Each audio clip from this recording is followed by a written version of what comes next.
అత్తలు, మేనమామలు, రక్త సంబంధులు, గ్రామస్తులు, మరి నాయన పెద్దవారు, అమ్మమ్మలు, నాయనమ్మలు అందరూ కూడా మరి నాయన పిలిపించుకున్నారు ప్రభా. మేమందరం కలిసి భూలోకంలో బిడ్డను దీవిస్తున్నాము.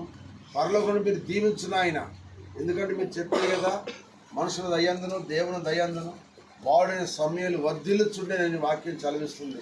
అట్లా బిడ్డను వర్ధిల్ల చేయిన ఆయన వయసు యందు, బుద్ధి యందు, జ్ఞానమందు, ఆరోగ్యమందు, ఆయుష్యందు బిడ్డకు నాయన మీ కృప దయచేసి మీరు ఆశీర్వదించండి ప్రభా. మీ దీవులతో నింపండి. మళ్ళీ 6వ సంవత్సరం ప్రారంభం నుండి మళ్ళీ 7వ సంవత్సరం వచ్చరకు నాయన ఏ బలత, ఏ అపాయం, ఏ ప్రమాదం లేకుండా నాయన మీ దయాకృతం ధరింపజేసి బిడ్డ జాడలంతా కూడా వెదలుతూ మీ చేతితో నడిపించి సంతోష ధ్వని, ఆనంద ధ్వని నాయన బిడ్డకు అనుగ్రహించి ఆశీర్వదించమని. అలా కేక్ కూడా కట్ చేయబోతున్నాడు ప్రభా.